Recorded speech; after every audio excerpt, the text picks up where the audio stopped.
I'm David from Levika Photography, and today we're checking out the Meike 6.5 F2 Super Fisheye lens. I mean, this thing is like ultra mega super wide.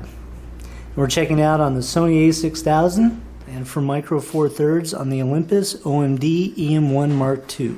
And then we'll do a quick comparison with the Rokinon 7.5mm f3.5, more of a normal fisheye. That way you guys can see what the difference is. So there is no protection for the lens on the sides, nor does it take any kind of filters. Now on the lens itself, it does state that it is a 190-degree 4K video lens, a clickless f-stop, and it goes from f2.0, f4, f8, and f22. Now in the Olympus version, the thing that's kind of strange is that this was really designed for Sony E-mount, and infinity on the Sony E-mount is right here where it should be, where the lens stops. But on micro four thirds, it's actually right there at infinity. So kind of an issue. This lens focuses down to just below 4 inches on APS-C size Sony E-mount, and just above 3 inches on micro four thirds. Alright, we're going to compare this lens against the Rokinon f3.5 7.5mm lens on micro four thirds. And this is more of a traditional fisheye lens that covers the entire frame. So with this one, the focusing distance is about the same. It doesn't focus quite as close when you're all the way focused in, and the f-stops on this are not clickless. Anyway, let's dive into this.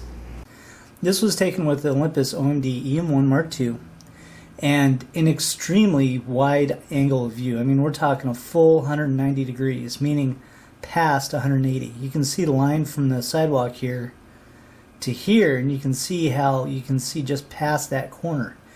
Anyway, this lens is so wide that this over here is actually my hand on the camera grip, which is just insane. I mean, I can't get out of the shot from this lens. But this was shot at f2 and reasonably sharp, especially wide open, and notice that everything is pretty much in focus. Now when we step it down, this is down to f8, and again you can see my hand even more in focus, but now look at how sharp the edges are around this. And if I zoom in here, you can see that you can actually read the numbers on the house across the street. Now that is insanely sharp. I mean, this lens is rendering an amazing amount of detail for crushing it down so small. So how does this actually compare to the Rokinon? Well, it's kind of a different breed altogether. Alright, this particular shot right here was shot with the Rokinon. And after looking at those images, this looks like a very normal field of view. And this is a 7.5, so just not quite as wide, but the viewing angle isn't nearly as extreme, and you can see that. And this one also happens to cover full frame. Now this is all the way open at f3.5, and it actually looks fairly soft, even in the distance, not super sharp, and you don't really see anything anywhere that looks like it's super in focus. Now when we step it down though, on the other hand, this is shot again at f8, and this lens becomes incredibly sharp.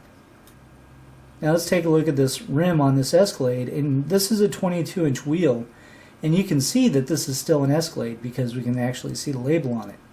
Now on the Meike lens, this thing starts to look more like a 50-inch rim, and just crazy, the weird viewing angle, and I mean, you can't see the vehicle at all. That just blows me away. Alright, so this is a kind of a tight shot with the Meike wide open. And you can see it's decently sharp wide open. I mean, the wood grain looks really good. I think I almost got it focused in on the can. I was just a hair short, but the rocks look pretty good. Everything looks pretty good. Now, the only problem again is I am still in the shot. Here's my knee, here's my hands on the grip. But we can easily crop most of that out if we actually crop it square. So really just a very unusual lens, but it is very sharp. Alright, now let's check out some artwork with this, and this is just a piece that's in my living room, and it makes this image actually pretty fun. And this was shot at f4, and you can see extremely sharp, and if we look at the detail of it, I mean, that is just fantastic. So really a pretty remarkable lens. Here's a video of a painting, and it just makes everything look very distorted and strange. Right, here's a video clip shot outside with this, and notice how bizarre the movement is. Let's go out into the streets and see what this actually looks like.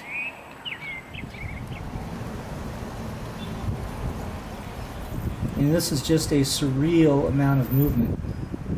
And notice in this video that all the cars are red.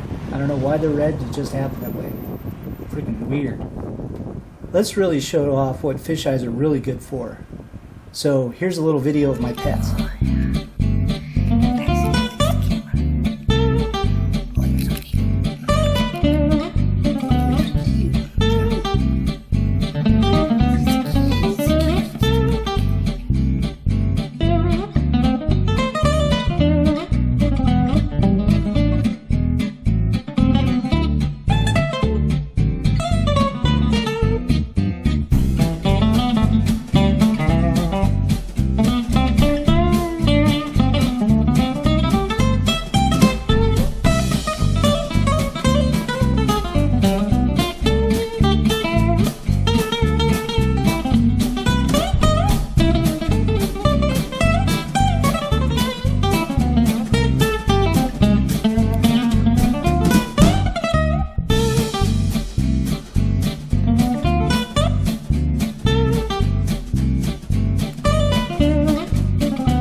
Hello, Dave.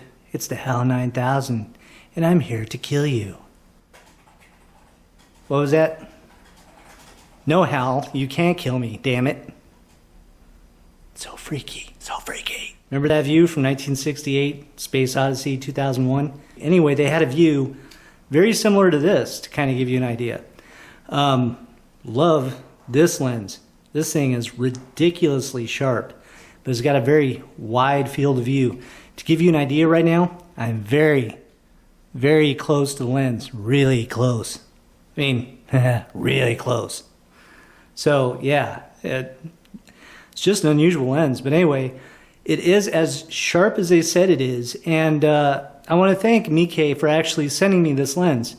They sent it to me to test it out, and I think it's a very cool lens. So anyway, hope you guys like this review. Give me a thumbs up. Leave me a comment. Otherwise, we'll talk to you guys later. See ya.